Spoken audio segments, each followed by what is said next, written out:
Everything starts with a tale of a hero who, like others, destroys everything that causes suffering and seeks to heal the pain of those who need to be saved.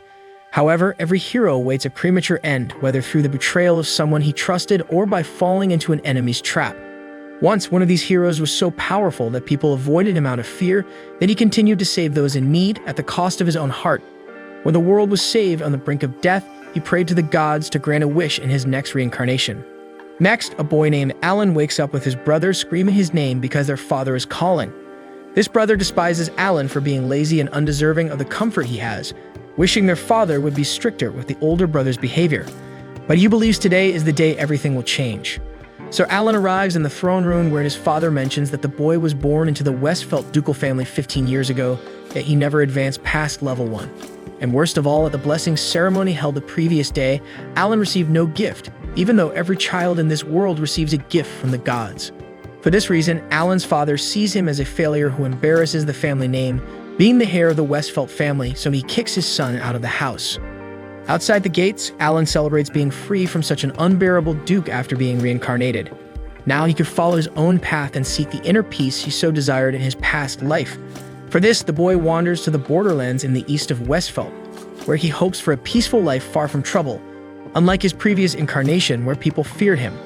On his way to his destination, he finds a good place to rest before continuing his journey, but spots in the distance a knight named Beatrice, who is facing alone some stone dogs. She tears the beasts apart, but they quickly regenerate, leaving her companion, Lise, in danger. Beatrice asks her friend to flee, but Lise doesn't want to leave and abandon the knight alone with these beasts. Watching the scene, Alan recognizes the first princess of the kingdom of Adostella, Lise Adostella, and wonders what princess would be doing in a place like that. Then we're taken to a memory where Lise overhears the guests at a ceremony mocking Alan, the heir of the ducal house of Adostella, calling him a coward, and that Craig is surely devastated for having lost his wife and being left with his failed son. Lise rages against the men, saying Alan is a very decent boy. Faced with this memory, the boy thinks he could prevent harm from happening to the girl who defended him so much. At that moment, Beatrice takes a hard blow and falls to the ground, leaving the princess defenseless. So Alan rushes at great speed toward the danger, where Lise had already accepted death and finds it strange that all she can think of at that moment is Alan. Because of this, she calls out the boy's name before being attacked by the dogs, and at the same moment, the boy had saved the princess in time, asking her if someone happened to call his name. Lise wants to know how Alan ended up there at that moment, but the boy is busy dealing with the other beasts that are still a threat. So he charges against them and uses his divine eyes, identifying the cores that are the weak points of his enemies. Focusing on this, Alan invokes the end of the world and blossoming of 100 flowers' ability to launch several swords at the targets. With that, the threat had been defeated, but Beatrice was still in danger of losing her life. Alan recognizes Beatrice from ancient times and promises to heal her wounds and uses a technique from the parallel paradox to completely erase the warrior's wounds, even restoring her armor. Faced with so much power, Lise asks how her friend reached this level, and he tries to hide the fact that he inherited it from a past life, while Beatrice supposes it's a gift from a level that the church itself is unaware of. As the princess buys into this idea, the boy confirms that's the case, getting rid of that for now. Next, he asks why the princess is in a place like this, and she tells him she received a divine revelation a few days ago. It wasn't any precise information, but the princess's gift said she could prevent ill omen if she paid attention to the words spoken. Through this revelation, the two were guided to Clune village on the border, but they were attacked on the way. According to Beatrice, if it weren't for Alan, the two might have been killed. Then the princess returns the question and also wants to know what Alan is doing there, but the boy prefers to talk in a carriage right behind them. Lise comments that it's broken, but Alan rebuilds the carriage using another healing light magic from the parallel paradox. Soon with Beatrice on the horse's reins, Alan says he was expelled from the Westphalt family and also intends to go to the borders of that domain. He asks if the princess allows it, since a servant with his skills would be very useful for training. Beatrice comments that obviously he would need to be returned, considering the crown's interests, but Princess Lise decides to put her friend ahead of the kingdom, although it makes her unsuitable for royalty. As night falls, the three arrive at a village where everything is too empty and quiet, and Alan doesn't even feel the presence of monsters nearby. Beatrice points out that the team wasn't attacked after Alan joined, and the boy thinks it's because perhaps the monsters are afraid of something and are avoiding the village. However, a little further ahead, they find the villagers gathered in front of a structure from which a girl was expelled by a man. Lise recognizes this girl as the light sent to her as a sign, and her name is Akira. On the other hand, Akira has no idea who the girl speaking to her is, so the princess introduces herself, offended for not being recognized, since she showed the entire palace to the girl and even had lunch with her. Alan wants to know what this light talk is about, so Beatrice explains that it comes from a gift called Valiant, so rare that it's only given to one person in each generation, granting the power of 1,000 warriors to the bearer. In this current generation, the heroine who carries the strongest gift is Akira Kazuragi, and the revelation that Lies received was, become a guide to the light and eliminate the darkness. Soon, the group gathers to quell their hunger, and Akira reveals she was wandering aimlessly until she stumbled upon this village where a child told her she had nearly been sacrificed to the dragon residing in the mountains nearby. Thus, Akira sought details from the village chief, but he warned her not to interfere. Confronted with this, Alan speculates they allow the dragon to stay for protection, as in a small village like this, monster attacks are a matter of life or death, which would explain the abnormal absence of monsters in the region. Akira agrees with the boy's assumption and soon reveals she instructed the girl who was offered as a sacrifice to hide in a cave nearby until everything was resolved. However, now that she's had her fill and there's nothing interesting in this place, Akira decides to slay the dragon once and for all and calls on those who wish to accompany her. Alan considers the possibility that the villagers may not want to rid themselves of the dragon and that killing it could cause a conflict, but Akira promised to help the child, and that's what she's going to do. After the heroine departs, Lise and Beatrice decide to join her, and eventually Alan follows suit because he doesn't want to enjoy peace and tranquility on the frontier while his friends are in danger. Just in front of the mountain where the dragon resides, Akira gathers the group to devise a strategy. She will approach the peak via the main road, while the rest will circle around from behind to surround the creature. Alan questions whether it wouldn't be better for him to go in front instead of Akira, but the heroine refuses his request, sensing that the boy is the type to handle things on his own. Alan downplays it, saying he's being overestimated, but Akira insists that the boy is no ordinary person, leaving everyone looking at him with a question mark. Finally, Akira reveals that she intends to throw down with the boy, but only after defeating the dragon. Then she sets off ahead at following her strategy and urges the rest of the people to hurry, or else she'll take down the beast alone. With everyone aware of their roles, the trio scales the mountain slopes, and Alan worries about the princess, but she assures him she knows a thing or two about self-defense. Meanwhile, Beatrice finds it curious that the Westfelds, who pride themselves on their military might, haven't discovered a dragon within their borders. In turn, Alan believes that his old family and this dragon have some kind of connection, and therefore there has been no conflict between them. He goes further, suggesting that perhaps the village of Clume was built precisely for the purpose of offering sacrifices. With this, Beatrice agrees that maintaining an agreement with the dragon would keep the border secure, but Alan believes that is only a consequence of this relationship and that the real purpose is much worse than that. At this moment, the dragon senses Akira's presence and attacks the heroine, who retaliates by invoking the Sovereign of Lightning. She believes this will do the trick, but the dragon emerges unscathed, mocking the human and questioning if this is some kind of joke. In response to the creature's arrogance, Akira decides not to go easy in this fight. But the dragon points out that innocent people may become victims of this crossfire, turning its head toward the small girl who was offered as a sacrifice. Akira asks how the dragon found this child, and it responds that it let her escape on purpose because its intention was never to devour humans but to enjoy seeing the despair on their faces because a dragon's life is too long not to kill time with such interesting activities. Therefore, it released the offering just to see what would happen next. Faced with this insolence, Akira fills with hatred and attacks the dragon with a final blow of celestial blue lightning destruction. Convinced she has defeated the enemy, she turns around only to see the monster unharmed and further mocking the heroine's weakness. Then it strikes the girl forcefully, claiming it's ridiculous for someone so useless to call themselves a hero. Immobilized, Akira realizes there is an abyss of power between them, while the dragon fills its mouth with fire. However, as it was about to unleash the final blow, Alan appears and tears off one of its wings. Alan stands in front of Akira to protect her and taunts the dragon, mentioning the arrogance it has shown so far, so the creature angrily advances towards the humans.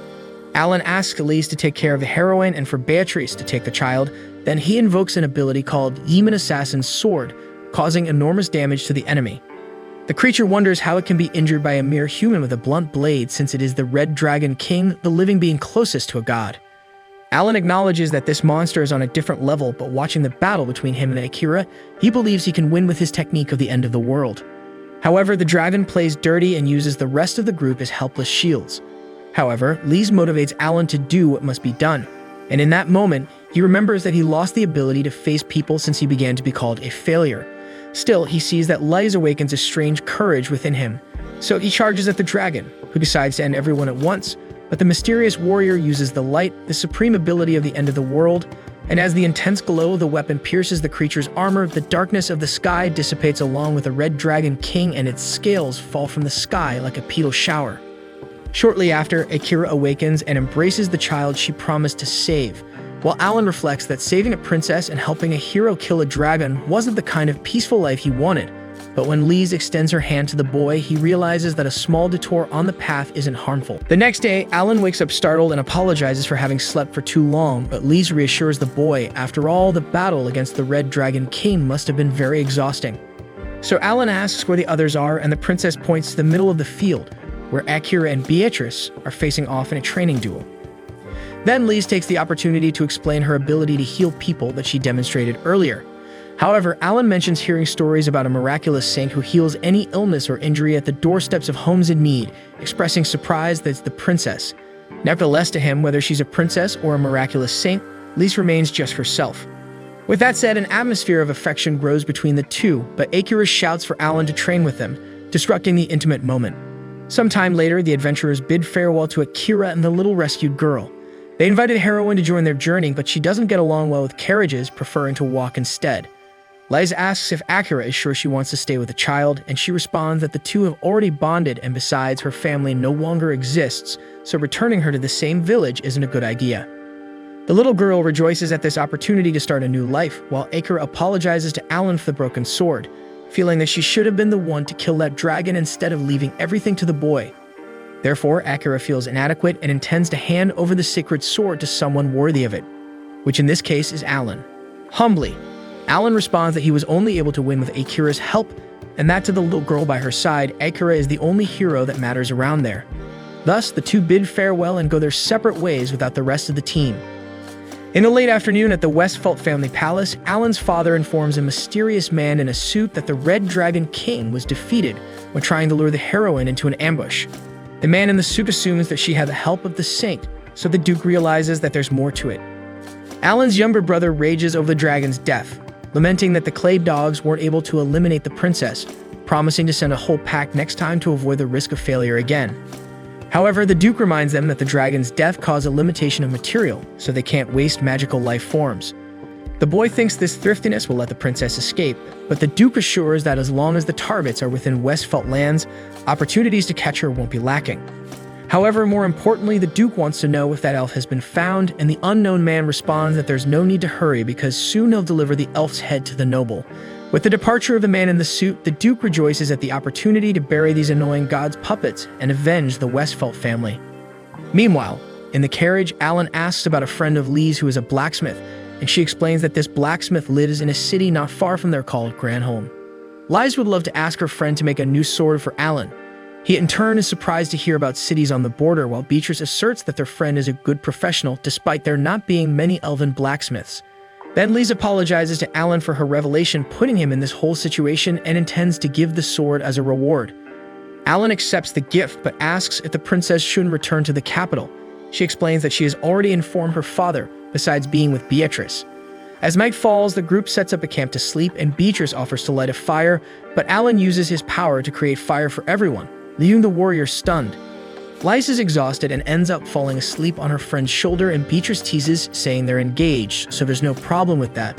But Lise makes it clear they're no longer engaged and she doesn't want to sleep on the boy's lap. Despite her speech, she ends up sleeping on Alan's shoulder, who realizes that this is the first moment of tranquility since he arrived in this world, and remembers that it was also a beautiful moonlit night the first time he met Lise. On that day, she found Alan on a balcony and introduced herself to him, starting a conversation about the beauty of the night. Furthermore, she reveals that she's counting on the boy from now on. After all, they're engaged, and Alan is confused by this news. The next morning, they arrive in Granholm, a place so lively that it didn't seem like a border town, according to Alan.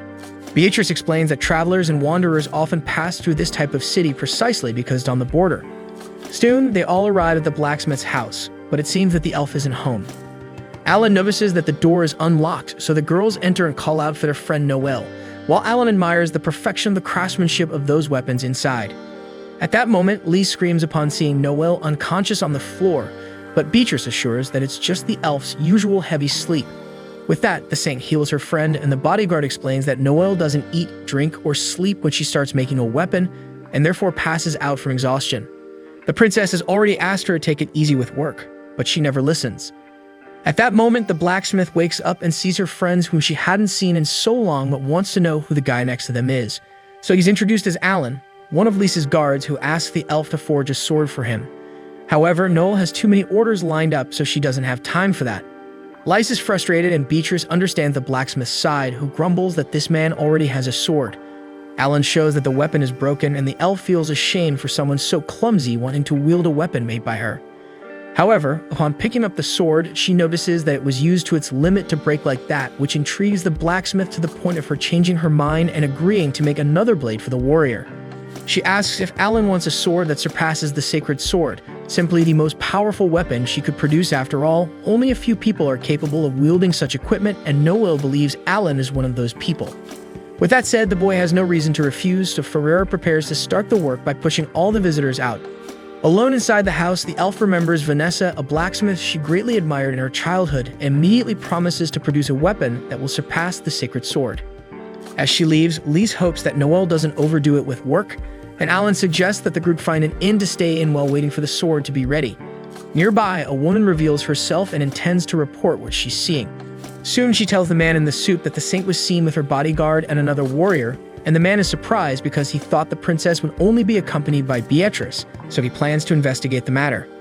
Meanwhile, at a nearby inn, Alan asks what they're going to do during these days, and Beatrice recommends that he do what he's always wanted, relax and not worry. However, Lys suggests he visit the Adventurers Guild to sell the items the dragon dropped, and Alan thinks it's a good idea to cover the hotel expenses. With that decided, the girls decide to take a stroll around the city in Alan's absence. With the boy gone, Beatrice questions whether the two of them alone will really be able to handle this matter, but Lys prefers not to involve Alan in it. Shortly after, the warrior finds the guild and shows the dragon scales he looted, and the receptionist is impressed to have such a rare item on the counter. Unsure of what to do, she takes some and rushes to speak to the manager, leaving Alan empty-handed. At that moment, the man in the suit takes advantage of the situation to approach Alan and ask for details about the dragon's scales the boy is carrying. Seeing his lack of manners, the man takes off his hat and introduces himself properly as Horace, along with his friend Mylena, a rare Amazon to be found in these lands. Horace explains that he never tires of hearing adventurers' stories, so he wants to know if Alan obtained these dragon scales alone. In turn, the boy mentions that he had the heroine's help, and Horace becomes intrigued by this conversation, but the attendant returns at that moment, claiming to have assessed the value of the scales.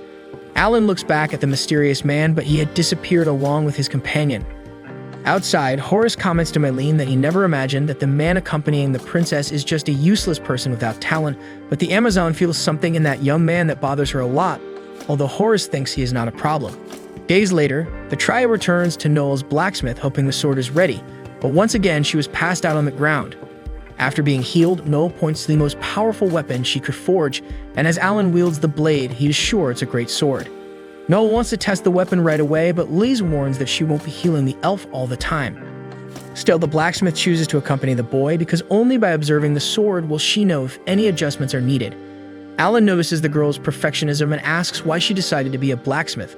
She questions if it's strange for an elf to have this profession, and Alan believes it is because of the characteristics of the race's talent, and that's why dwarves are usually more suited to it. Then Noelle reveals that she was raised by a dwarf and doesn't know where she was born or who her parents are, but only remembers being in an unknown place, wandering aimlessly, until she was rescued by Vanessa. Vanessa was persistent, clumsy, and stubborn. She never wanted to teach Noelle how to make a sword, but she was still an important master for the elf. But instead of finishing the story, Noelle says it doesn't matter and runs away to avoid exposing herself so personally. So Horace takes advantage of the opportunity to appear once again, commenting that you would love to hear more stories like that when they return to the city. Alan notices that there's something strange about this man and this Amazon, but before the conversation evolves, Noelle hurries the boy to continue with the sword test. The elf observes Horace and thinks he's someone she knows, but she soon gives up the idea. As they move away, the man in the suit comments to Mylene that probably that boy didn't pry into their affairs, so he asks the Amazon to keep an eye on Alan so he doesn't uncover the secret. Returning to the warrior, he tests the sacred sword, and after defeating some creatures with it, he is satisfied with the blade, so Noelle borrows the weapon and reveals her talent, an ability to see conditions invisible to normal eyes in this type of weapon. So analyzing the angle, speed, and impeccable position with which Alan wields the sword, she is sure that her vision of him was correct as being the ideal user of the sacred sword. Still, she finds it interesting to see how the boy fares against a stronger monster, so she calls him to continue on the path ahead.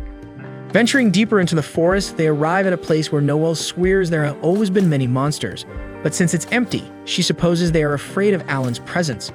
However, the boy is sure it's not fear of him, but of something else nearby. So he casts a spell that disperses the fog, revealing a huge wolf that terrifies Noelle, reminding her that it was this creature that swallowed Vanessa. Faced with this, she stammers in fear until she asks Alan to use the sacred sword and end the wild beast. At this moment, we return to Noelle's past, where she tries to get Vanessa's attention, who is deeply focused on her work. The elf insists she's hungry, visibly irritating Vanessa, who then frowns, hoping to deter the young one.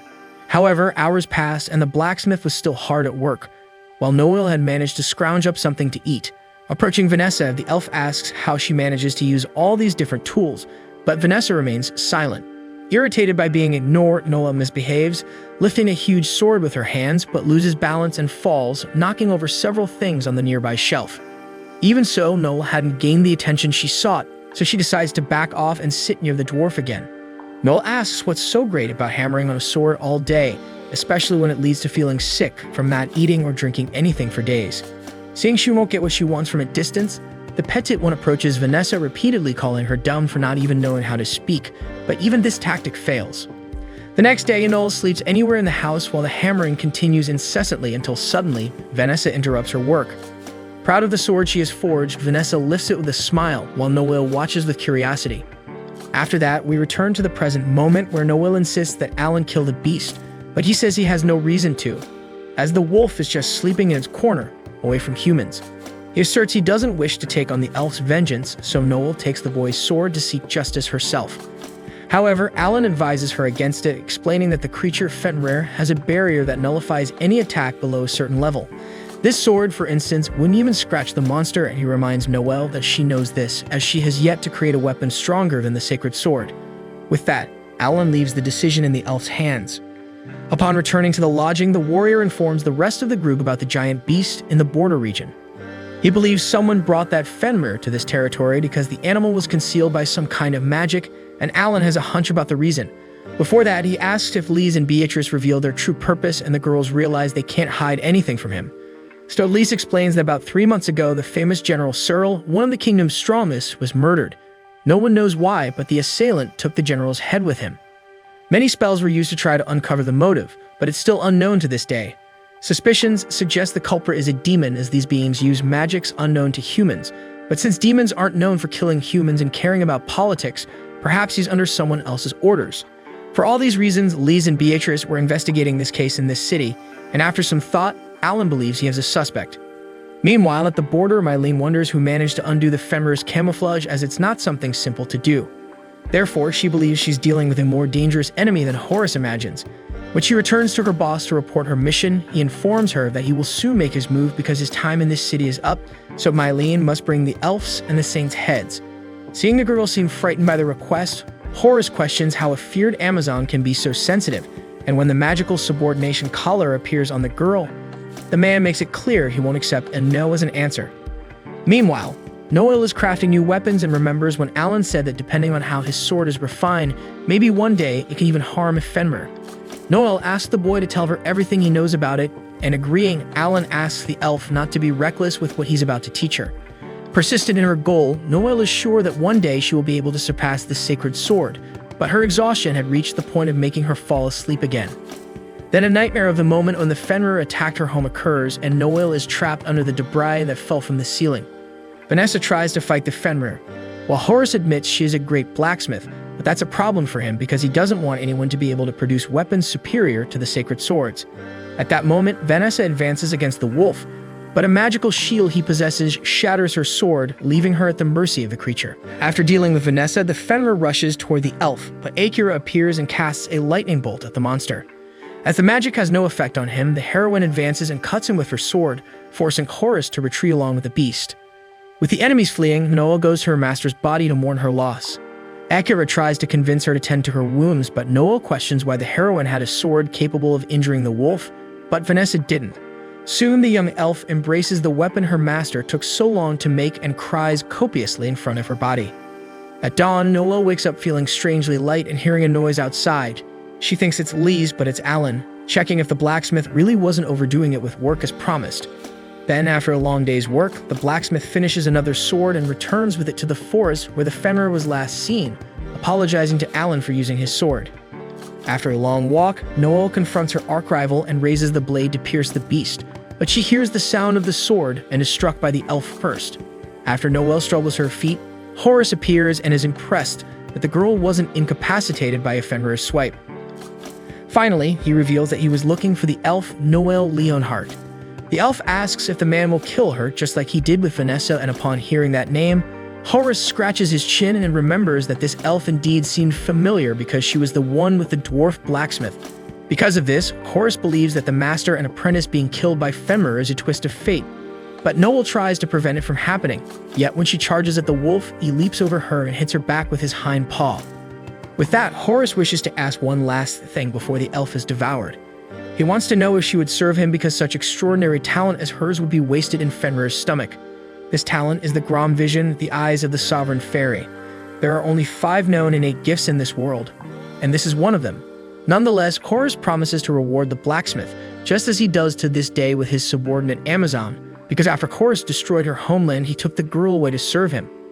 Facing this, Noelle responds that she would rather die than serve this man, so he regrets the girl's wrong decision and orders the giant wolf to finish her off, but before the final blow, Alan appears and saves his friend's life.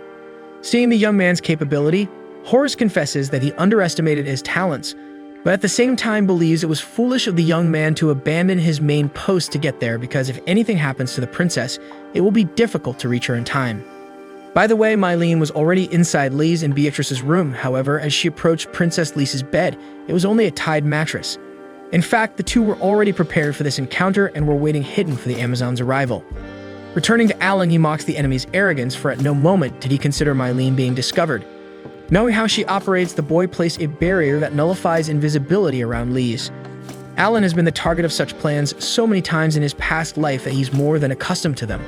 Horace finds it amusing that the boy mentioned his supposed past life, and he knows that even with Mylene exposed, it doesn't mean Beatrice can defeat her. In the inn room, the two warriors clash for the princess's life, but when Beatrice was about to go all out against her opponent, Lise asks her to stop immediately. With this distraction, the Amazon takes advantage and hits her opponent with her elbow, rendering her unconscious. With this, the path was clear for Mylene to finish off the princess.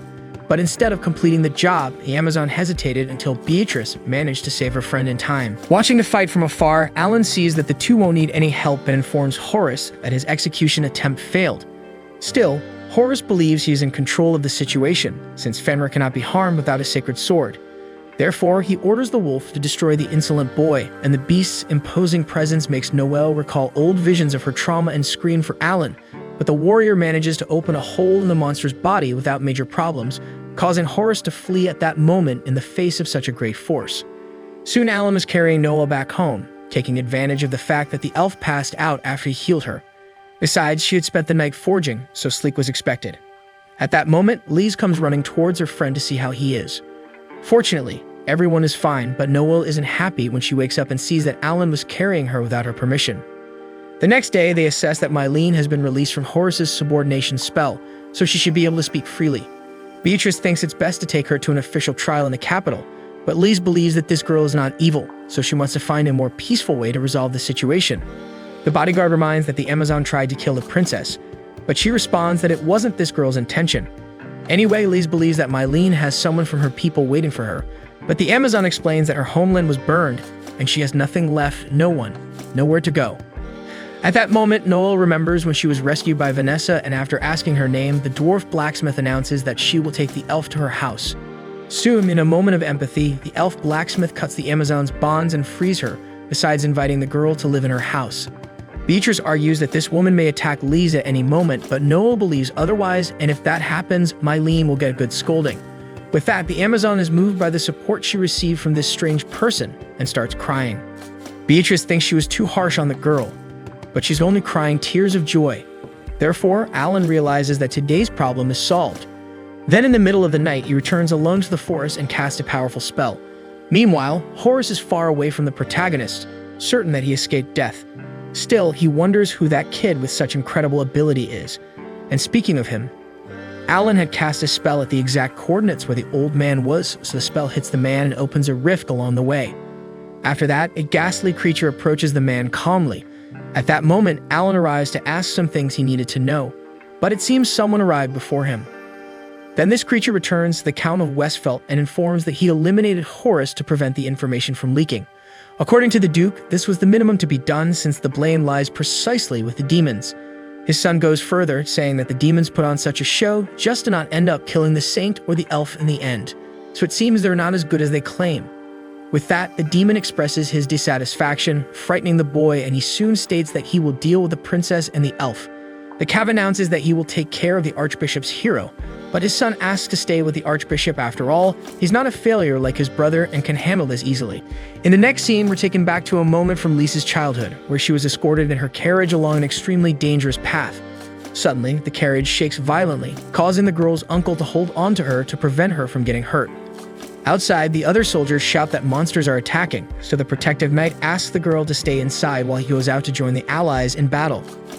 To the princess's despair, the warriors were losing against the winged creatures, and one of them manages to reach her carriage, but her uncle manages to prevent the worst from happening.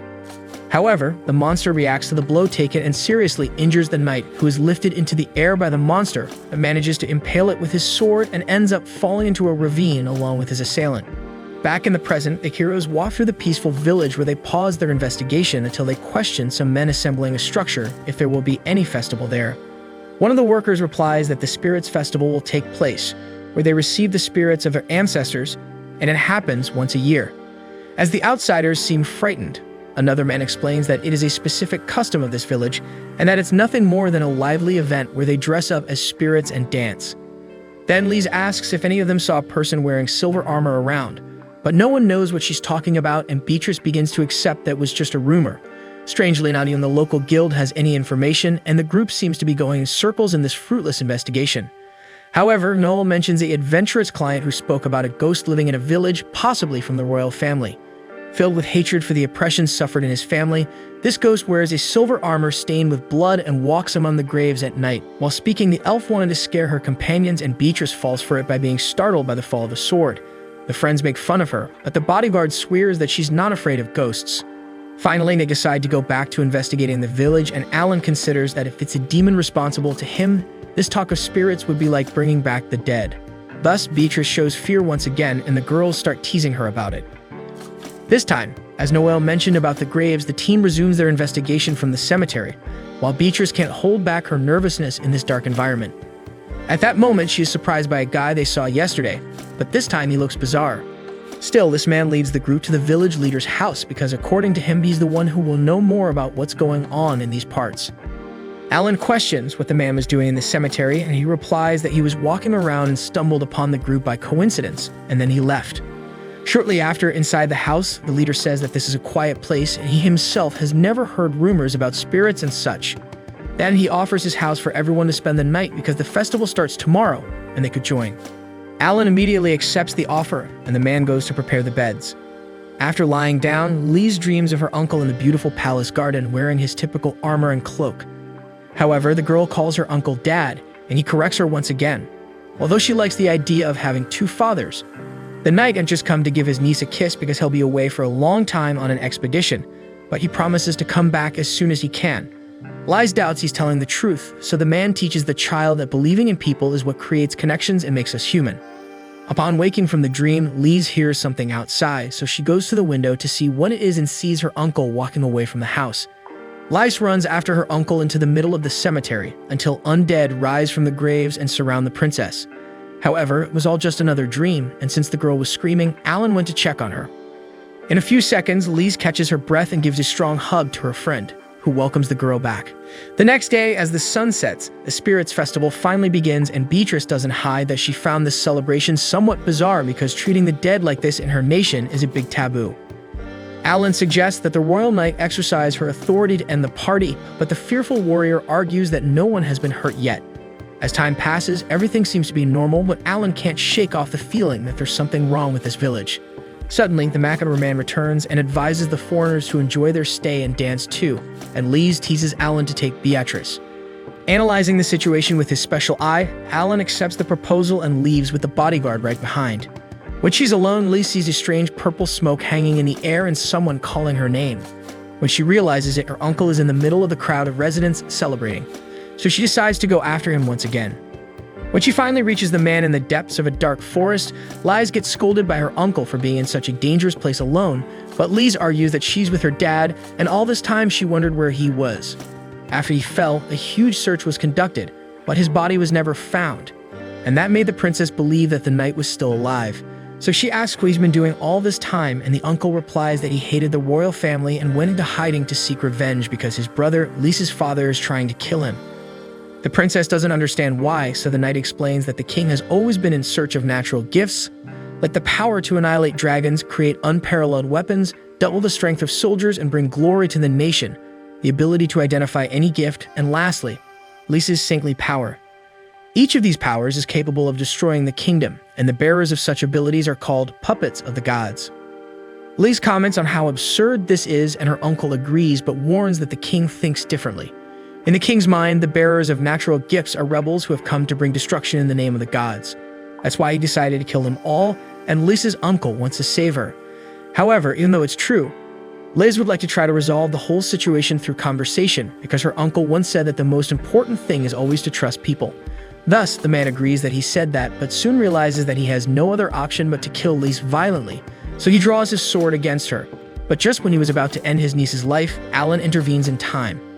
The knight recognizes the boy as the failure who was engaged to Lise, but Alan didn't come for small talk. He wants Alfred back immediately, so he casts his magic spell to break the curse. After suffering the effect, Alfred thanks Alan for freeing him from the curse. Then he tells his niece that he's already dead, and that it wasn't his choice to attack her. Furthermore, in reality, the king doesn't have the thoughts he mentioned before. It's the work of demons. However, it's true that he hates the royal lineage. Being second in line for succession, many did everything to get his attention, and some even tried to destroy his relationship with his own brother. For these and other reasons, Alfred came to detest the snake's nest, that is royalty, and decided to abandon his position, starting a new life from scratch. In this new life, he had successes, like becoming vice captain of the First Order of Knights. But the truth is that in the end, the only peace he had was Lise. After telling the whole truth, Alfred announces that he's running out of time, so he asks Alan to take care of his beloved niece because despite being a good girl, she's sometimes reckless. Finally, he would like to challenge the boy to a duel because after all, Alan will be responsible for the man's greatest treasure, and he needs to know if the young man is worthy. So Alfred starts the fight not as a corpse, but as a man, a knight, and a father. From the start, the duel seemed balanced even though Alan wasn't holding back. Alfred reminds that today is the Spirits' Festival, where the living and the dead mingle, and this clash is the best example of that. Like in a dream of just one night, this is the only chance to dance with those who will never return. Despite the friendly nature of the duel, Lise seems anxious, but in reality, she finally enters a state of mourning when she remembers another event where she asks Alfred if he will protect her from the evil monsters. In turn, the knight promises that he will, but jokes that only until someone stronger than him appears on the way. Back to reality, Lise has the chance to finally say goodbye to her uncle, and he has the chance to apologize for leaving her like this, although he swears he's okay because he's leaving knowing that she was a true daughter to him. When she called him father, he had to struggle to hide the joy, and that was very difficult. Finally, Lise takes the hand of her stepfather and says she loves him, while Alfred finally departs for the last time. With the end of the festival, Alan quietly observes the village around him. When the local leader questions when he found out everything, Alan tells him that he knew all along that the town was full of the dead and that the leader controlled them all. However, Alan didn't want to get involved in it because the fact that the living and the dead coexist doesn't change the fact that this village is peaceful. The old man questions whether a city can really be at peace under the leadership of a demon, but the boy finds it too simplistic to presume that all demons are naturally evil. However, it seems that this gentleman doesn't stray far from the rule, so he hopes that the human knight will become an excellent pawn in his collection. As soon as the demon pits his undead against Alan, he cuts the threads that bind the zombies to the control of the village leader. Then, with the 2-in-1 charge, he cuts down any and all adversaries in front of him and then collects the blue stone that the old man dropped. With that, the demon serving the ducal family of Westfeld is forced to report another failure on his part, and Brett finds it absurd. His father rebukes him and comments that letting a little girl escape won't hinder the plans. Brett agrees because, unlike the demon, he did his part and brought the archbishop's head. The next day, as Lee seems shaken, Beatrice makes it clear that she will always be by her side. Observing the blue stone, Alan identifies his brother Brett's power in it. Curiously, the only part that still belonged to Alfred was the head, and the head of the murdered general disappeared. Connecting the dots, Alan discovers what's behind it. Suddenly, Lees receives the message that General Searle has returned, and soon the three are surprised by the news. In the next scene, reminiscing about his childhood, Brett followed the funeral of who, according to him, was the kindest woman to ever set foot in this world. On that day, all he could feel was fear in the face of such an apathetic scene. Ever since then, upon returning to normal life, which always has to go on, all his father felt for him was disdain and pity every day. In the corridors of the Westfelt Duchy mansion, Brett heard the maid's comments always praising his brother Alan while he felt sidelined. Unconsciously or not, the boy began to vent his hatred for the world on his brother, who never treated him with contempt, projecting his father's figure onto him, who saw Brett as a failure. Soon, Brett wakes up from this nightmare and goes to greet Craig, the Lord of Westfelt, who, despite acknowledging his youngest son's greeting, only has eyes for his revenge plan against this kingdom and the gods. Under the resentful gaze of Brett, who believes himself to be the only one worthy of wearing the crown. Meanwhile, through the streets and places around the kingdom of Adostella, the rumor of General Celis' return, who supposedly was dead, spreads through the mouths and ears of the population far and wide. According to Clark, vice captain of the 1st Squadron of Knights, rumors spread like any gossip should, but it seems like this one is spreading too fast. Faced with this, he would like to know from Captain Edward if he thinks it's really Searle who's back or just some kind of imposter. The captain believes that whatever it is, it doesn't change what the 1st Squadron must do, which is to prevent those who wish to harm the kingdom. In Edward's opinion, that's exactly what the general would do, and it's up to them to uphold the will of the man who dedicated his life to protecting this kingdom. Arriving at an alley in the city, the two officers are surprised by a figure hidden by a cloak, but who soon reveals himself to be the Archbishop. Captain Edward questions what this man is doing in such a place without an escort, so he replies that he would like to share information alone with the captain elsewhere. Clark warns the man not to go, but Edward needs to prioritize gathering information in this delicate moment, so he leaves his subordinate responsible for protecting the kingdom and goes away.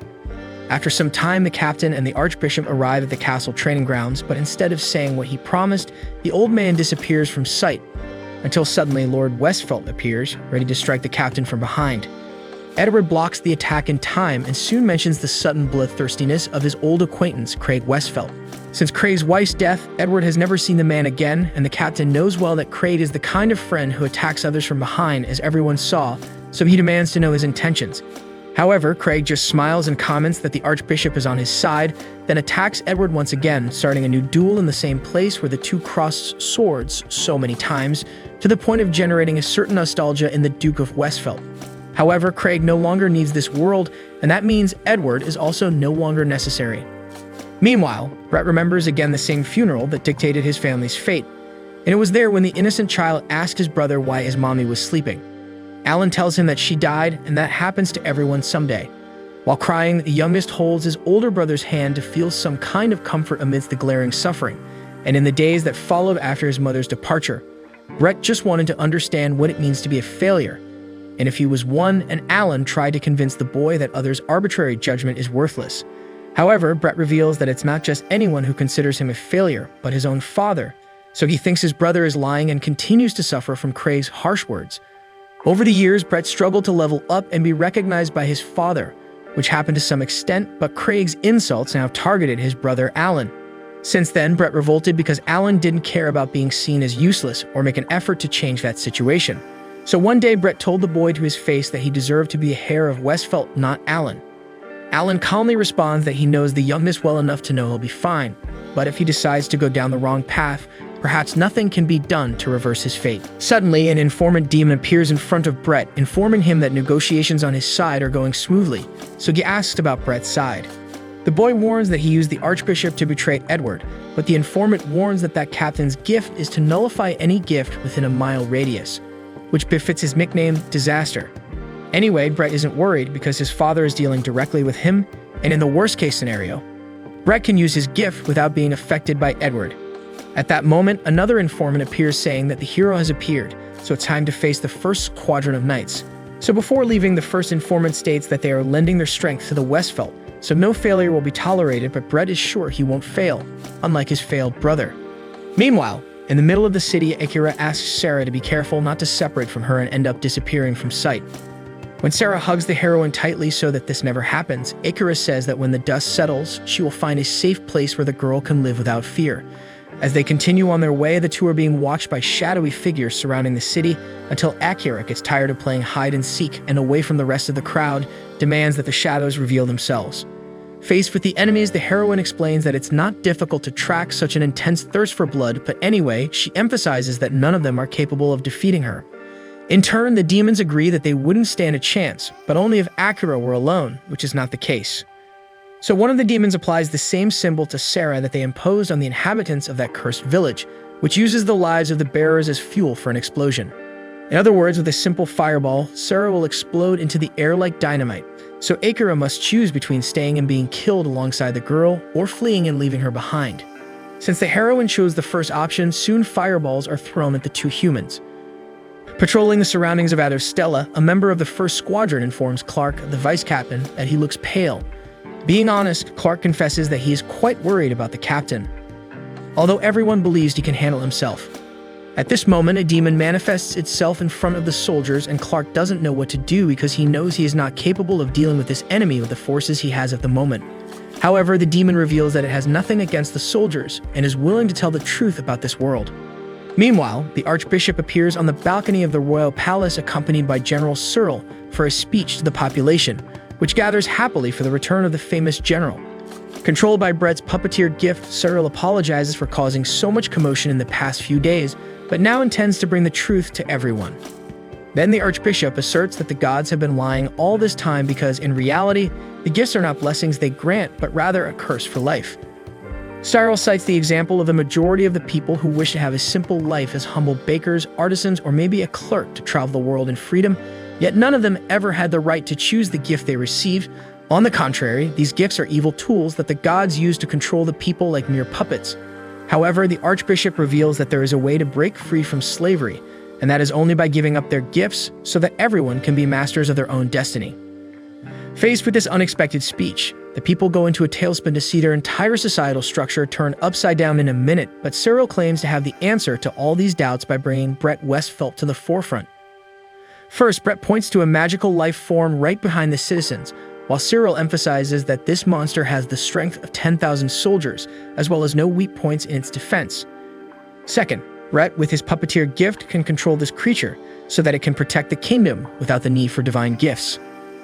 On the contrary, as the Archbishop tells, Westfelt's puppeteer gift is still capable of extracting latent abilities in others, awakening powers that remain dormant in the bodies of all, even stronger than the outdated gifts. Seeing that the public remains confused, Brett confesses that not everything can be done without gifts, and that's why he brought out a figure that can meet the needs of a difficult day. So when the demonic beast is revealed, the population panics in the face of such a hideous and notoriously evil figure. Still, Brett states that the kingdom has managed to establish a cooperative relationship with the demons, and it was through them that humans could discover the truth about the imprisonment of the gifts offered by the gods. Therefore, it will be the demons themselves who will give everyone the powers that will replace the gifts, restoring to men their desired independence.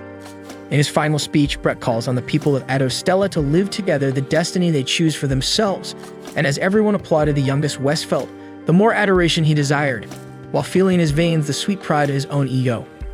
Meanwhile, his father still engages in an intense battle against the captain of the first squadron, and even though managing to nullify the opponent's gift, Edward is about to be defeated.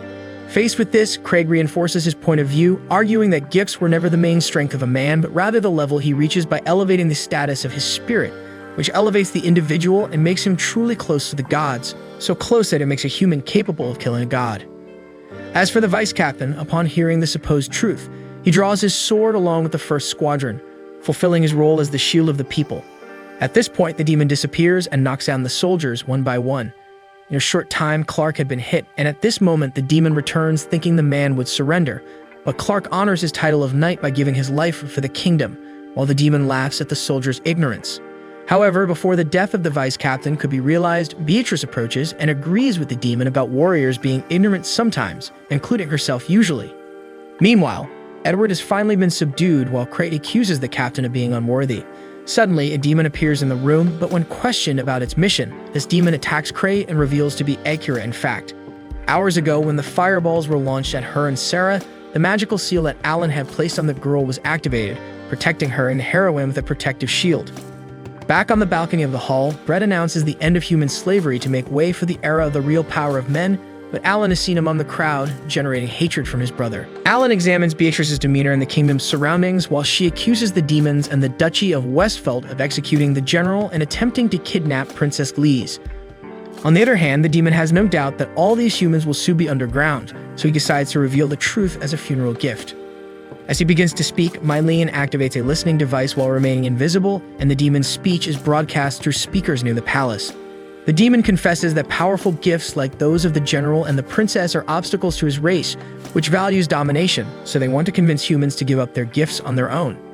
Desperate, Brett acts as if his brother were doing all this just to provoke him, then shouts for Alan to stop ruining his plan, causing the population to hear the word plan and become even more suspicious of the boy who presented himself as the savior of the nation.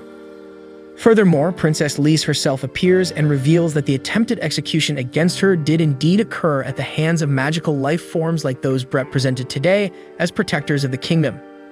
With no more chances to deceive the people, Brett laughs and asserts that Alan has meddled where he wasn't called, and then uses his puppeteer gift to control the guards, but Alan prevents the power at the right moment by cutting the strings emanating from the villain and knocking down the soldiers, the archbishop, and the general all at once.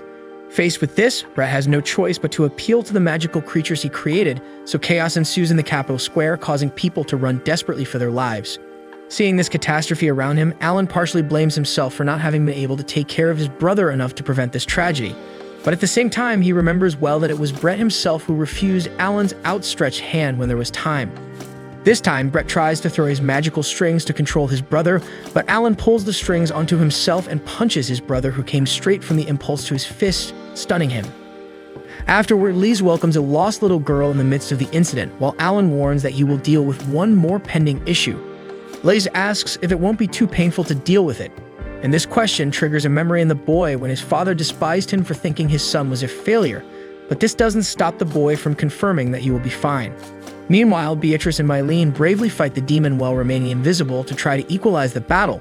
The demon recognizes the Amazon as the girl Horus created, but Beatrice corrects that now Mylene is a loyal ally of Edo Stella. Anyway, the demon reflects that if the other warrior standing there is as strong as the Amazon, it would be better to escape. Thus, the entity opens a portal to flee the scene, but Mylene throws a precise knife to interrupt the enemy, and soon Beatrice stakes her sword into the demon's chest and destroys him. After the conflict, Clark says he would like to ask many questions to the princess's bodyguard, and then bows to thank the old friend for her assistance. So Beatrice is pleased with the reunion, but asserts that there is no time for reminiscing now because the demons are attacking various points of the capital and causing terror to the entire helpless population. Faced with this, the first squadron of knights rises again to fulfill its role as the kingdom's shield and its people until a familiar blacksmith appears, bringing some weapons to reinforce the defense forces. Then Clark and his soldiers thank the effort of the elf Noelle, who brought everything she could to arm the resistance soldiers. Meanwhile, Akira is amazed at the supernatural movement of the opponent, who acts as if he knows what they will do next.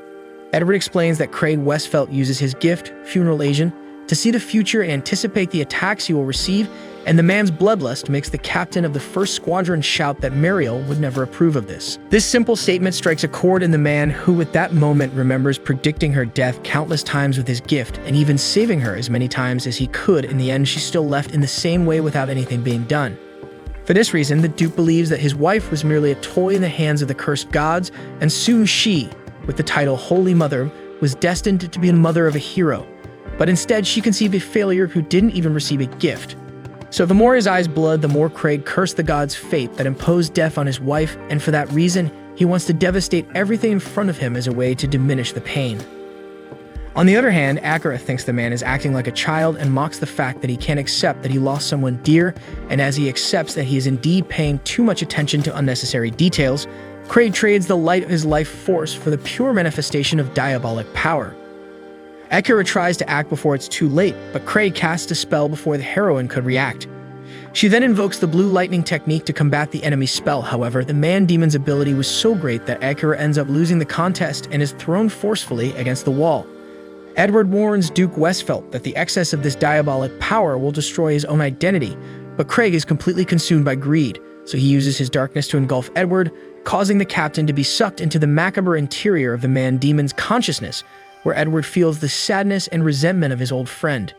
Because of this, he cries and asks for forgiveness from Craig for something, which for a second makes him stop the spell, and it seemed that Craig had returned to his original form, but then he plunges his sword into Edward's belly and brings him down forever. Faced with his own actions, Craig goes mad and shouts that no one will pretend to understand what goes on inside him anymore. Echo responds that that man thought of his friend until his last breath, but Craig doesn't care about any of that anymore, so he decrees that now it's the heroine's turn to die, only for Alan to arrive in time to prevent the impact with his magical sword made by Noel. Among all the people involved in this war, Craig finds it amusing that it's his own failed son who's trying to stop him. Alan admits he preferred to be someone else in his son's place, but fears that might not be possible. Thus, all the father can show his son is the same old contempt, seeing him merely as another obstacle, conjuring another spell against the boy. Even though Craig has taken an extremely powerful form, Alan manages to defend against the spell with his sword, dealing a blow to his father's inflated ego, who questions who this kid really is, as his failed son would never do this. In response, Alan explains that Craig himself has already revealed who he is, but regardless whether failed or not, there are still people depending on him around the kingdom, so he must honor his mother's name, who would never have wanted any of this to happen. Consumed by his vanity, hearing the name of his beloved wife from the mouth of the son he despises was the last straw for the Duke of Westphal, unleashing his deepest wrath to teach Alan never to speak Muriel's name again. Thus, he casts such a powerful spell against the boy that it throws him into the darkness of his own world, where Alan plunges through the murky waters of his father's mind. Feeling trapped within the ice, Alan feels despair coursing through his veins as memories of a distant past are brought to him from the outside, revealing that ultimately Craig Westphal was passionately in love with Muriel, and Alan never got to know this side of the Duke. On the contrary, all he received from his progenitor was disdain, if not indifference. In these moments of mourning when they're vulnerable, people change their behavior, and Alan felt it firsthand when Brett refused his help on that fateful day. In the end, he himself turned his back on everything to avoid emotionally involving himself in life's situations, trying to shield himself from the world's pains, yet some people embraced the young man in the midst of darkness and made him believe again that there is still light in the darkness. With this in mind, Alan frees himself from his father's mental prison and upon returning to the surface, invokes a technique from the end of the world called Demon-Slaying Sword, along with the blossoming of 100 flowers, which violently strike Craig Westphal and worsen the bleeding in his eyes. Even more enraged, Craig surrenders more of himself to demonic power, losing more of his own identity. The awakening of this unprecedented power generates a hurricane that provokes a storm, and the clouds gradually cover the kingdom of Adostella. Still, despite the chaos engulfing the city, Lee seeks to maintain the population's hope, trying to convince everyone that Alan will save the capital in time. Back to the Demon Man, Akira comments that no human is capable of defeating what Craig has become, and Alan replies that if that's the case, then this is a job for him. With that said, he attacks with his special ability, Beam of Light, in an attempt to break through the hurricane, but the deep impact carries the boy to the magical manifestation of his father's wrath, who screamed within an energy sphere as if wanting to escape or be killed at once. Confronted with his father's suffering, Alan considers that perhaps they are more alike than he imagined, because fleeing from the pain of abandonment isn't so different from being trapped within oneself by anger. Thinking this, Alan realizes that maybe he was wrong from the start, so he thanks his father for the lesson as he plunges his sword into the surface of that morbid expanse. The impact brings the man consumed by hatred back to the world, and he even manages to return the Duke to a more human form. But a beautiful magical butterfly approaches and lands on the Duke's hand, then his body begins to disintegrate. As he slowly disappears forever, Craig Westphal asserts that his failed son fulfilled his destiny, and in a final breath, he cries for his eternal Muriel. Thus, the man's ashes are soon carried away by the butterfly into the skies. After all this event, Alan is rewarded with the title of Duke of Westphal, but he respectfully declines to the surprise of everyone present except one. Afterward, the king, along with an advisor, reveals that none of this matters because he already knew this would happen. In an old memory, the king recalls that his beloved Lise adored little Alan, and the two were inseparable, so he rejoices that Alan protected his two most precious possessions, the kingdom and his daughter. Later, Mylene questions if Alan will go to Granholm until Lise arrives to reunite with her friends and asks to go along with them. After all, she's now called Lise Westphal, and she has to take care of her lands too. Mylene is surprised because the princess inherited the lands of Westphal, while Alan comments that what's done is done. As for Beatrice, who was originally a personal guard of the royal family, she was released from service because Lise is no longer part of the family, even though the woman is trying everything to serve the princess again. Thus, Lise is on her own, and she makes it clear that she would feel safer in Alan's company. The boy realizes that there are people in this world who still need him even if he is a failure, so the princess pulls him into the carriage from where they will depart for the rest of their young lives wherever the wind takes them. At some point, the image of a kind of entity emerges asking forgiveness for making Alan feel this way because it didn't create him to be a hero and end up like this. On the other hand, Alan takes full responsibility for everything as he has always been very persistent, but thanks to that, they were able to maintain what saved the lives of countless people. Finally, the entity asks the hero's wish, but in reality, all of this was a nostalgic dream of the warrior. After waking up, he descends from his room and finds Lise, who had prepared breakfast and invited the boy to eat together. Right behind him, Noel and Meline also appear as they wake up, leaving the princess speechless with the outfit the elf was wearing when she came down for breakfast. Alan asks if she can't wear something more appropriate before leaving the room, but Noel reminds him that he has seen her in a much more compromising state.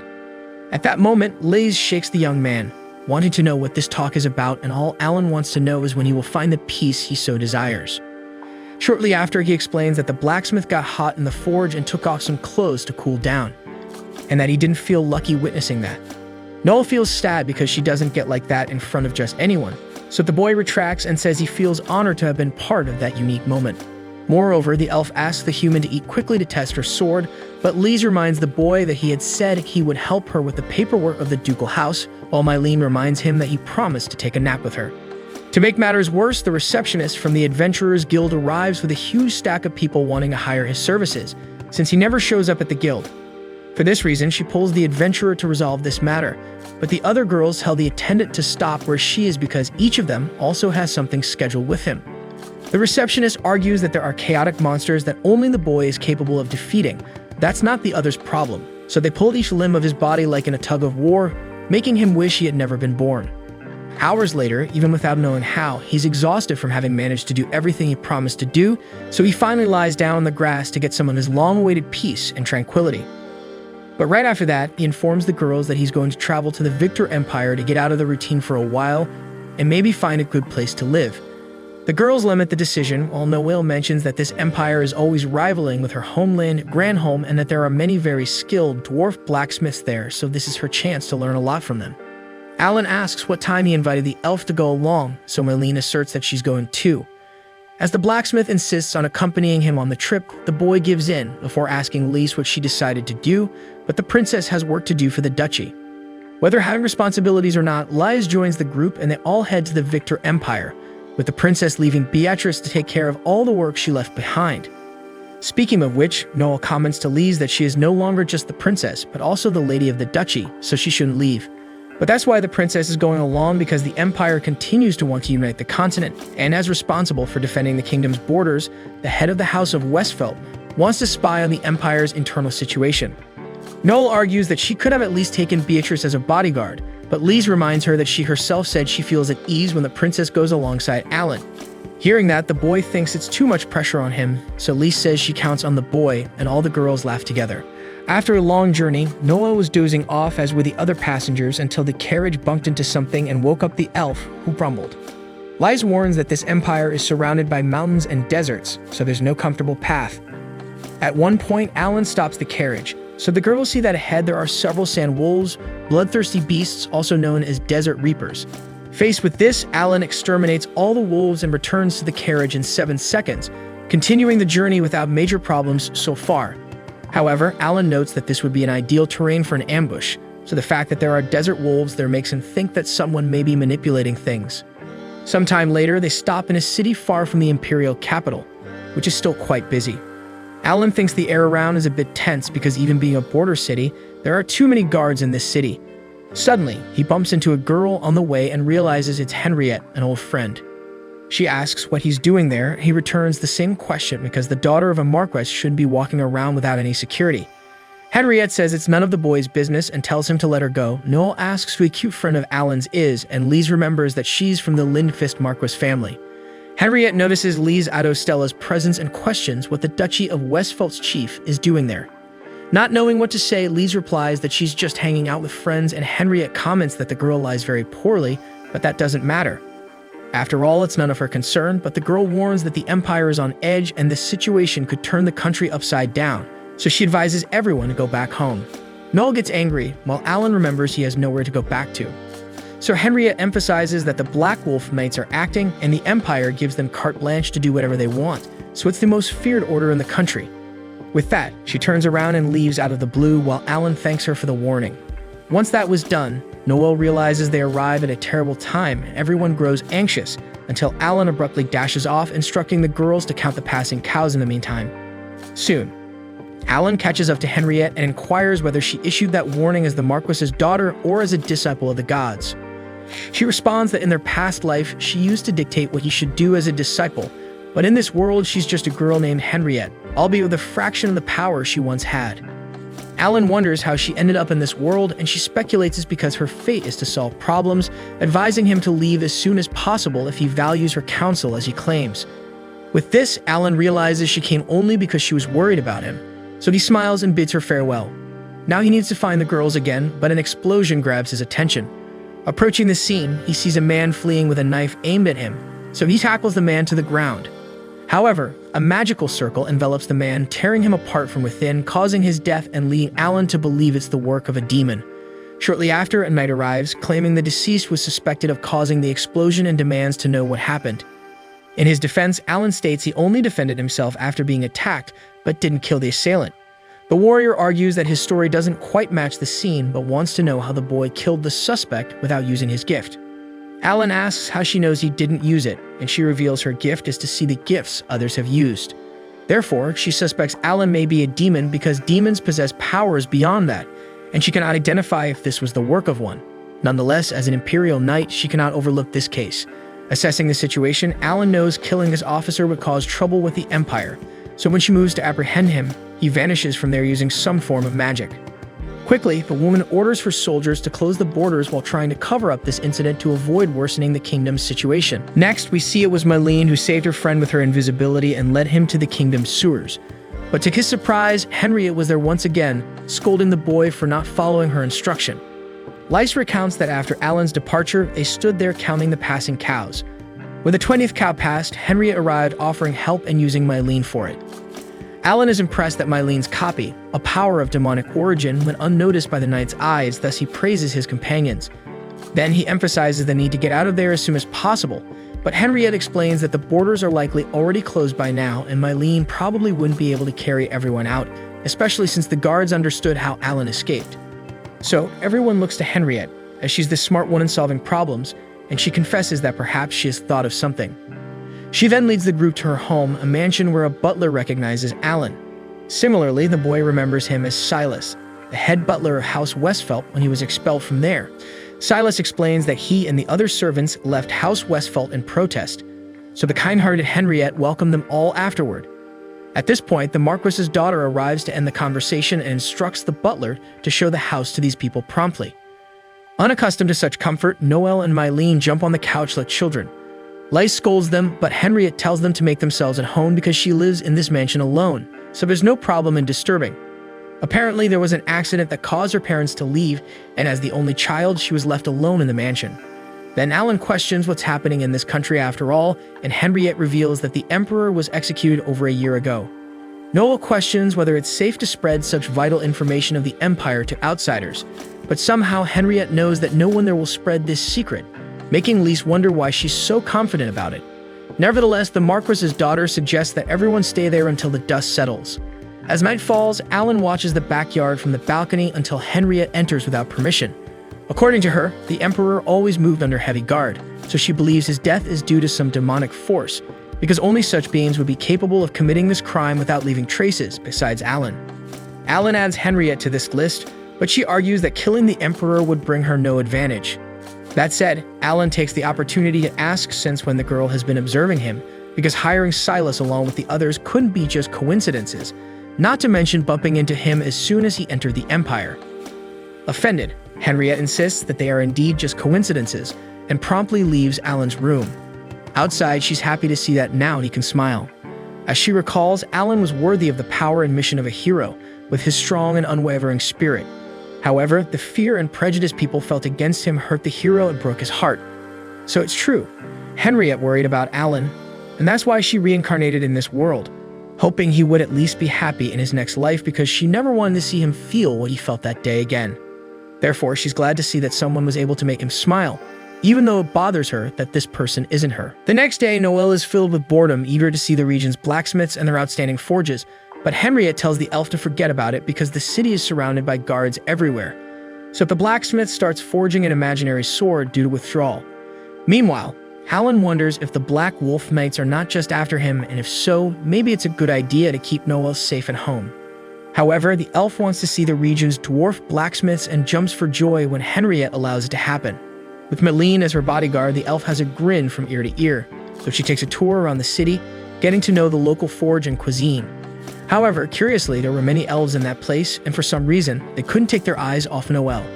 At first, she thinks it's because she's cute, so she prepares to receive a compliment at any moment until 3 male elves approach and are stopped by Meline. Other elves surround the blacksmith like zombies, so the Amazon grabs her friend by the wrist and runs with her. Upon returning home, Noelle is a mess. Upon hearing the story, Lise comments that it's no wonder that Noelle attracts people's attention because of her beauty, and because of this comment, the elf promises that from now on, she will be more aware of how truly beautiful she is. However, Henriette bursts the blacksmith's bubble by revealing that the reason for the elf's attention is not that. In fact, it's something that relates to the elf's past, so the human wants to know if she's ready to hear it. Noelle knows almost nothing about her past, so Henriette calls everyone outside to teleport them to the elven forest. Looking around, everyone is impressed with the spell and the vastness of the forest. Henriette explains that they are actually in the same place as before outside the mansion. The difference is that this is a different dimension. In the elven forest, there is a magical shield around to control intruders, and whoever discovers about them there has their memory erased upon leaving the area without exceptions. However, Henriette has permission to enter this place. That's why Noelle has no memories of her past, she deduces. Alan is impressed by the elves having a barrier they can't even detect, and it's for this reason that he accuses Henriette of being involved in this process. The girl admits that she helped a little here and there, but nothing major. So they continue on the path behind the settlement they came to seek. In the middle of the forest, a bird lands on Noelle's shoulder, and this gives her a strange feeling that she belongs to this place. Suddenly, several elves emerge from the shadows of the trees and surround the visitors. Alan sees no hostility in the approach of the natives, which Henriette agrees with as the sovereign of this people has returned. That said, the elves bow before their queen and welcome her. Noelle asks if they're talking to him, and an elf says that they eagerly awaited her return. Alan notices that this is due to the fairy queen's eyes, as Horace mentioned. Henriette explains that the eyes of the fairy queen, the Grom sight, are the mark of the elven royal family. This means that Noelle Leonhardt is descended from an almost extinct lineage of her race's royalty. Soon, the cloaked elf announces that he was the regent during the queen's absence, and his name is Percival.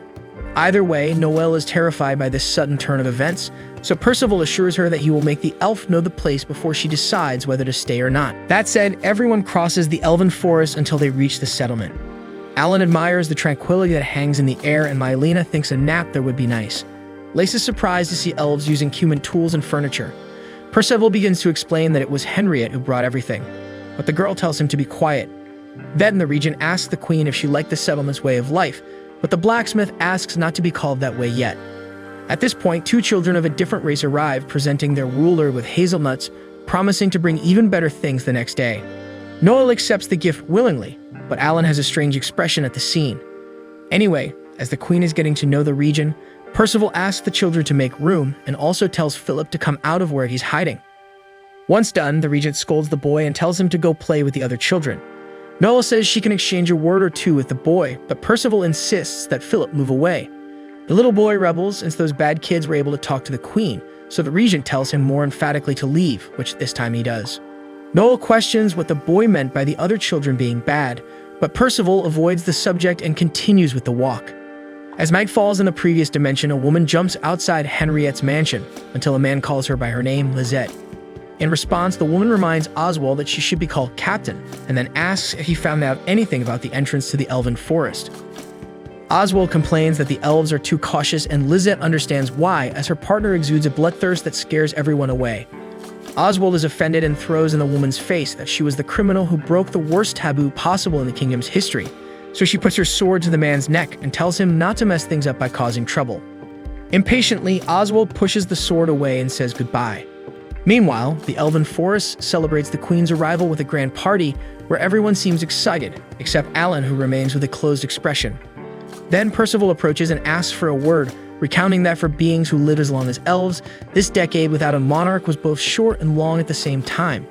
Anyway, the queen's absence caused great anxiety among the people because the elves cannot live without their leaders, because without the presence of one, children stop growing and adults can no longer have children, leading the whole society of this race to a slow and painful death. According to Percival, thankfully Henriette brought the light back to the community because one day she told a story about a lost elf whose only interest is forging. Percival commented that elves hardly ever have an interest in this activity, and Henriette finishes by warning that elf has the eyes of the sovereign fairy. But it wasn't just Noel that the human brought to the settlement. The ruler mentions that their community always avoided contact with other races, so they lived isolated in their territory. However, Henriette started bringing products from various different cultures, and that opened the elves' eyes to the advantages of having contact with the outside world. Since then, the elves have started visiting and living in various other places. Because of all this, Percival acknowledges that Henriette never spares efforts and always works to help others. That said, Alan questions if it was she who brought those demonic children to the settlement, and the ruler regrets that the human noticed this detail. Knowing that some sensitive and talented individuals can see the aura of a demon, Alan makes it clear that he has no problem against demons, but he is still curious why they live with the elves, who generally hate that race. Soon Percival reveals that about 3 years ago, Henriette asked the elves to shelter some orphaned children. Obviously, the majority of the population was against it, so Henriette revealed that the elves would be able to thrive even without a monarch if they lived alongside other races. However, there's still a portion of the people who do not approve of this idea to this day. After the exhausting day, Noel is exhausted after being exposed to an entire community as their ultimate leader. Speaking of which, Mylene asks if her friend is going to assume this title of queen, that she doesn't know yet. Anyway, since the elves are preparing this place for the group to spend the night, everyone goes their separate ways after saying goodbye, and Alan acts differently when saying goodbye to Henriette. Despite everyone going to hunt for their beds, Noel stayed exactly where she was, haunted by thoughts related to everything she discovered and experienced today. Years ago, she remembers that Vanessa did not fulfill her wish to forge a blade that surpassed a sacred sword, but Noel achieved that goal. Because of this, she reflects on what her next dream would be now that she has completed the mission that guided her steps. In search of an answer, Noel takes a deep breath outside, confessing to the moon that she got there without knowing anything about herself. At the same time, Alan watched his friend's reflection through the window of his room. Suddenly, Henriette appears in the warrior's quarters, asking if that different look he gave her was to invite her to the room. Alan confirms that it is, so the girl admits that she doesn't have much experience with this kind of thing, so she asks the boy to be gentle in teaching her while pouting. However, Alan says she can leave now, so the reincarnated noblewoman goes crazy with the boy's slowness in refusing a beauty like her. Alan replies that she is far from being that beautiful on the inside, so Henriette loses her patience completely and asks what the guy wants. Alan mentions the fact that the girl brought the demon children to the elves, so she reveals that demons are not a race in themselves. On the contrary, when someone feels such deep hatred to the point of wishing death to all, the will of the world recognizes that person as a demon. However, there are some exceptions, like children of demonic parents who are born this way. When they arrive in this world, this type of child is despised wherever they go, even without having any guilt in being demons. To make matters worse, demon parents tend to execute their own offspring because surviving demons become the strongest, forming a cruel, vicious cycle.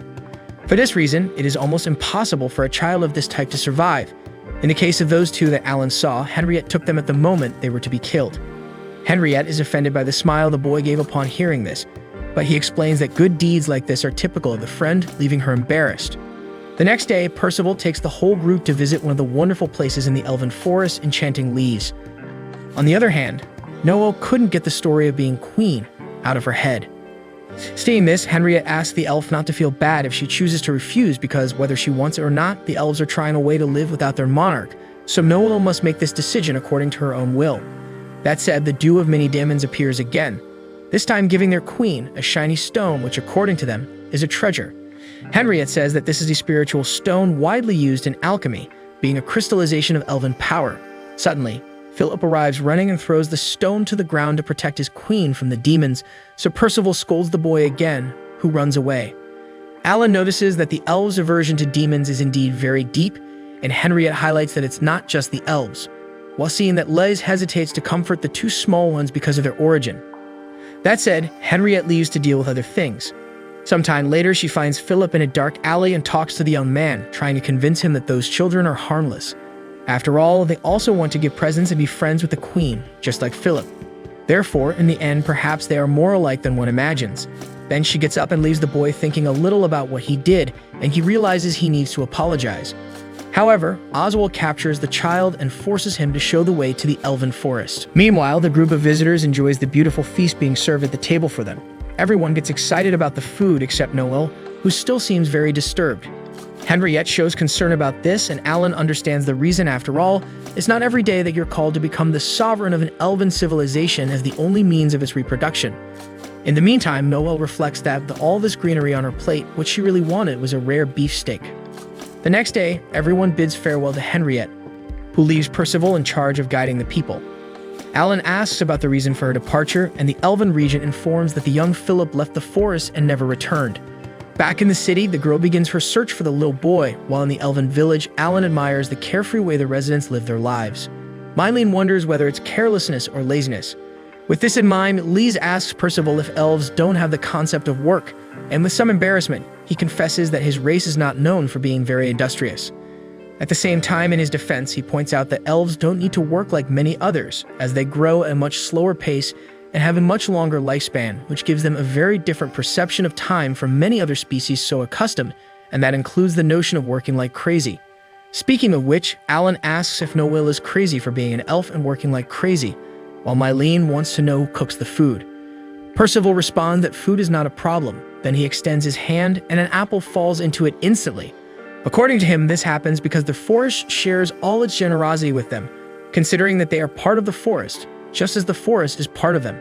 Analyzing both the forest and the species living there with his magic, Alan notices that they really are one and the same, and Percival explains that they are born, grow, and die there. They care for their wounded, feed themselves, and build their roofs with what nature produces. Therefore, the cycle of life and reproduction is due to the unity and respect with the forest. Speaking of which, Percival asks what Noel has been thinking of life there, and she thinks it's cool, but before finishing her thought, Alan asks if he could live there because his dream upon leaving the Empire was to find a peaceful place to live. Percival explains that for that, Alan must be recognized by the forest as a compatriot, but he doesn't know exactly how that happens. For this reason, Noel asks how demonic children manage to live there, and the regent replies that Henriette introduced them to the village. Besides, they will only be taken care of for a short period, and they will not live there forever. Alan asks if he can use that as an excuse to spend some time in the village, and the elf responds that it wouldn't be a problem if necessary. By the way, the boy asks how long that short time would be, and Percival estimates it would last around 100 years. Lise asks if that's what he considers short, but Mylene already figured out that this is what it means to be an elf. At this point, the winds blow and inform something to the regent, who responds that he will take care of the matter. Alan asks who he talked to, and Percival says that the forest said someone came to visit. Mylene is worried it might be someone suspicious, but the regent reassures her by saying that many people in the Empire have the right to enter the forest. Soon, Percival asks for permission to suspend Your Majesty's guidance, so she releases the subordinate, taking advantage of her brief moment of sovereignty. With this, Alan suggests they stay quieter there because it could be a problem if someone from the Empire notices them in the vicinity. As Noel insists on pointing out it would be a problem because they're after Alan. So they spend some time quietly enjoying the village with Mylene cheating at chess against the elf, while Alan only expends energy to breathe in and out. Seeing that the kid is more than comfortable, Lisa asks if he really plans to stay there, and the boy confesses that's the intention because the place is great and the elves are nice, besides Henriette always being around. That said, Lise replies that she already imagined that after all, he and Henriette really are very close friends. Alan tries to explain that there's nothing going on between them, although they're not just friends. Lise gets angry and asks what the girl is then, but even Alan can't explain properly, so he says it's as if they were destined to be close. This time, Lise freaks out and asks what's with the talk of destiny, and Soldier Alan finds himself at a loss for this ambush, while the other girls tease the princess's jealousy. Lise pretends it's none of her business, but Noel asks her to chill because she'll keep an eye on the boy for her. So Lise asks if the elf also intends to stay there, and she replies yes, to be able to calmly consider whether she will govern the village or not. Also, here she can set up a forge and learn from the resident dwarves. Jumping on the bandwagon, Mylene and Lise decide they will live there too, and Alan asks the princess if this won't be a problem for her since she's in charge of a duchy. Then the girl gets choked up. Upon arriving home, Henriette receives a visit from Lisette Berwald, captain of the Black Wolves Knights, and she wants to know if the Marquis's daughter knows anything about the Emperor's death, as she heard that the girls hosted a suspect of this incident. Henriette says it's absurd, and the woman pretends to believe, but actually she decided to come based on a hunch, considering that the suspect was seen a few days ago in Loris and then disappeared suddenly, with no sign of him crossing the border, as if he had never been in the Empire. Since the girl is the only person she knows capable of performing a spell of this level, Burwald presumes that Henriette may have something to do with this story. That said, black wolves invade the property and vandalize much of it in search of traces of the wanted man, while the captain warns that the next place to be investigated is the Elven Forest, since Henriette loves to pass through there. By the way, Oswald just arrived in the forest, guided by the young Philip. Upon being greeted by Percival, the elf notices that there's some trouble brewing, especially when Philip shows up apologizing for what he did. Oswald was munching on a fruit and tossed it away because he hated the taste. Then he asks if Percival is the leader of the local village. At that moment, the elf recalls when Henriette mentioned that the black wolves have the extrajudicial right to mete out punishments, meaning they can punish you if you so much as look at them funny. Thus, he introduces himself as the regent of the elven sovereign and questions what the man is doing in the forest. Oswald says the elves are harboring a criminal on their lands, and Percival really has no clue what the matter is about. Losing patience, the human demands they bring the wanted man to him immediately, until the demonic children arrive innocently to greet the regent. Thus, Oswald discovers that the elves are hiding much more than the black wolves imagined, so with a snap of his fingers, he blows up a large region of the forest where they were. Listening to the distant roar, Noel sees her magic stone shining, indicating that the children and the forest are in danger. She doesn't exactly know how she knows this, but an image suddenly flashes through her mind, showing the little ones being attacked by a black wolf knight. Considering attacking children unforgivable, she rushes to their aid immediately, but Alan hesitates to join her, considering whether the intruder might have a just cause. After all, in his previous life, he would have rushed to the rescue without a second thought, but he's no longer a hero, and saving everyone indiscriminately only brought him immense emptiness. Seeing that her friend is suffering in some way, Lise asks how he's doing, and Alan pretends it's nothing, only to then invite the princess to join him and the other girls. On the way to the rescue, Alan simply didn't want to have to think about these things. He just wanted to live in peace. Meanwhile, Percival protects the children with a magical barrier from the explosion. Nevertheless, Oswald asserts that the execution of the two brats will still happen. So the elf tells the children to move away and expands the shield to block the enemy's passage, but he blows up a tree behind the elf and knocks him down. With that done, the two demon children are defenseless against the human until Philip takes action and stands in front of them. Oswald gets irritated and adds the young elf to his execution list, but a forge hammer flies at the black wolf's head, hitting him square on. With Noel's arrival, Percival calls out for his sovereign, and Oswald asks if she's the leader of the elves, but she claims to be just a blacksmith and orders the jagged-toothed one to flee. Oswald comments that crazies keep popping up in this forest, so he tries to explode the two girls, but they manage to avoid turning to ashes by running fast enough. Percival notices that his queen is in danger, so he gathers his last strength to conjure a sword and attack the black wolf, but the enemy is faster and manages to subdue the elf, leaving him hanging by a thread. However, before the final blow can land, Alan arrives and blocks Oswald's sword, lamenting that he's not lounging on a tree drinking coconut water as he had planned. The black wolf tries to explode the enemy, but Alan inhibits the enemy's abilities with his magic. So he switches targets and attacks Noel this time, leaving a trail of fire that almost reaches the elf, but Alan cuts the magical line and prevents it from happening. This connection that Alan severed wasn't meant to be seen, but the human has the ability to identify such artifice and could save the elven hair. Oswald gets furious at being powerless against a kid, so he tries once more to hit him with his explosion, but his strategy is tired and ineffective. Left with only his sword as a solution, he advances on the opponent, but Alan shows that his superiority is too great to allow himself to be threatened. The boy questions why the man tried to kill those children, and the opponent replies that he doesn't need a reason to execute a demon. Enraged by this declaration, Alan unleashes a powerful blow with his sword that knocks the enemy to the ground, ending the duel. After the victory, Lise heals Philip and confides in Alan that she would really hate to see these children suffer, being so innocent they don't even know right from wrong yet. And that goes for the little demons too. Besides that, they need to decide what to do with the intruder, considering that defeating a black wolf will stir up trouble with the Empire and Henriette will certainly be angry about it.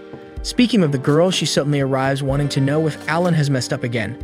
But soon she calms down, saying she'll handle everything with her unmatched talent, and she announces that the roads have been cleared, allowing visitors to return home. Everyone bids farewell to the elven village, and Percival makes one last call for Noel to live with them, but she thinks she's still too young to become queen, as she knows little about everything that surrounds this world she inherited, like demons, the forest, or the elves themselves.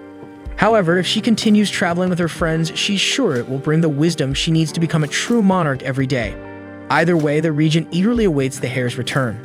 So finally, everyone bids a definitive farewell and Alan's group continues on their journey. Hey folks, if you're digging this anime and want to see more, drop a like down below and don't forget to subscribe to the channel. We need your support to hit 90,000 subscribers. Every subscription counts and helps us grow our community. Catch you in the next one.